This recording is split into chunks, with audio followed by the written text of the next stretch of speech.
Today's question comes from Peter.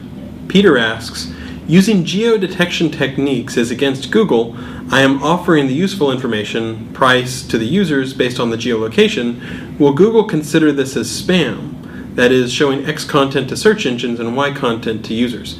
So I've said this before, but let me just reiterate. Geolocation is not spam. As long as you're showing, oh, someone's coming from a French IP address, let's redirect them to the French version of my page or the French domain for my business, that's totally fine. Someone comes in from a German IP address, I'll redirect them over to the German version of my page, that's totally fine. The thing that I would do is make sure that you don't treat search engines any differently than a regular user.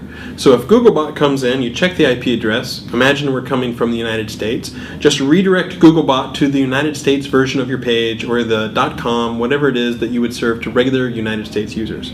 So geolocation is not spam. Google does it. Whenever users come in, we send them to what we think is the most appropriate page based on a lot of different signals, but usually the IP address of the actual user.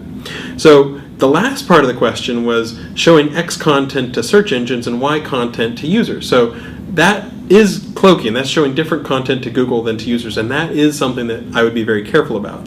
But as long as you're treating Googlebot just like every other user, whatever IP address they come from and you're geolocating, as long as you don't have special code that looks for the user agent of Googlebot or special code that looks for the IP address of Googlebot, and you just treat Googlebot exactly like you treat a visitor from whatever country we're coming from, then you'll be totally fine. Because you're not cloaking. You're not doing anything different for Google. You're doing the exact same thing for Google that you would do for any other visitor coming from that IP address. As long as you handle it that way, you'll be in good shape. You won't be cloaking. You'll be able to return nicely geolocated pages for Google and for search engines without any risk whatsoever.